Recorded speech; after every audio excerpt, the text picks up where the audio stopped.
Auto వాళ్ళకి ఏదో చూస్తా అన్నప్పుడు చూడాలిగా, చెప్పాలిగా, ఇంత ఇస్తామని చెప్పాలిగా. చూస్తామంటే అయిపోద్దా? చూస్తామంటే అయిపోద్దా? ఇగో ఉదయం నుంచి మేము 500 కూడా తోలే, పిల్లని ఏం పోషించుకుంటాం? ఇలాంటి అబద్ధాలు చెప్పి సీఎం అయిపోవడం కరెక్టేనా? ఆనకట్టేసి మీకు ఆలోచన చేసి ఒక ఫిగర్ అనేది ఎంత ఇస్తామో మీకు కూడా ఉపాధి కల్పిస్తామని చెప్పాలిగా. మేము రోజుకి 1000 రూపాయలు సంపాదించుకునే వాళ్ళం. వాళ్ళ రాపిడి కూడా తీసేయాలి. వాళ్ళు కూడా ఇచ్చింది 20 రూపాయలు 30 రూపాయలు. వాళ్ళు 4 వేసి 5 వేసి ఎక్కించుకోమంటున్నారు. వాళ్ళతో గొడవలు. వాళ్ళేమో అమ్మ బుద్ధులు తిడుతున్నారు మళ్ళీ మమ్మల్ని. ఇక్కడేమో తెలియదు. మేము వాళ్ళ దగ్గరికి వెళ్ళి 2 కిలోమీటర్లు వాళ్ళ దగ్గరికి వెళ్ళి వాళ్ళు ఏం చెప్తే అది వినాలా, లేదంటే వాడు కోపం చేస్తాడు కస్టమర్. ఇలాంటివన్నీ ఉన్నాయి. ఇలాంటివన్నీ ఎదుర్కొంటున్నాం మేము. కళ్ళంటి నీళ్ళు ఒకటే తక్కువ. ఎలా బతకాలని చెప్పి ఆత్మహత్యలు చేసుకోవడం ఒకటే తక్కువ మాకు. అంత బాధగా ఉంది మాకు. గత ప్రభుత్వమే బాగుందంటారా? గత ప్రభుత్వం బాగుందంటే మాకు రాయితీలు ఇచ్చి మమ్మల్ని ఉపాధి మాకు చావకుండా బతికించాడు ఆయన. గత ప్రభుత్వం 10,000 ఇచ్చాడు. 10,000 ఇప్పుడు ఇవాళ దీనికి బ్రేక్ చేయించలేదు నేను. ఎక్కడ పట్టుకుంటే 10,000 15,000 కేసులు రాస్తున్నారు.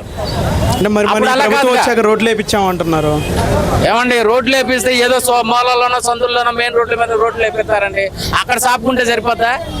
రండి, ఎన్ని కోతులున్నా చూపిస్తాను సందుల్లోనా. ఇప్పుడు మెయిన్ రోడ్ వేసుకుంటే ఈ చంద్రబాబు నాయుడు తిరిగే రోడ్లన్నీ సాపుకుంటే సరిపోతా? సరే, అంతే కదండి. ఇప్పుడు అందరికి న్యాయం చేయాలిగా. ఇప్పుడు ఆటో వాళ్ళందరం, ఇప్పుడు ఆయన బాబాయ్ ఉన్నాడు, ఆయన ఏం పని చేయగలరు? గత 30 సంవత్సరాల నుంచి నడుపుతున్నాం. నేను గత 20 సంవత్సరాల నుంచి నడుపుతున్నా బండి. రోజుకి 1000-1500 సంపాదించుకున్నాం. ఇవాళ 500 కూడా తోలలేకపోతున్నాం. అంత బాధగా ఉంది. అర్థం కాదు. ఆటో వాళ్ళకి కూడా చూస్తామని ఒక మాట చెప్పేసి అయిపోద్దా? ఇలా చేద్దామా, ఇలా ఆటో వాళ్ళకి ఉపాధి ఇలా కల్పిద్దామని కూడా చెప్పాలిగా.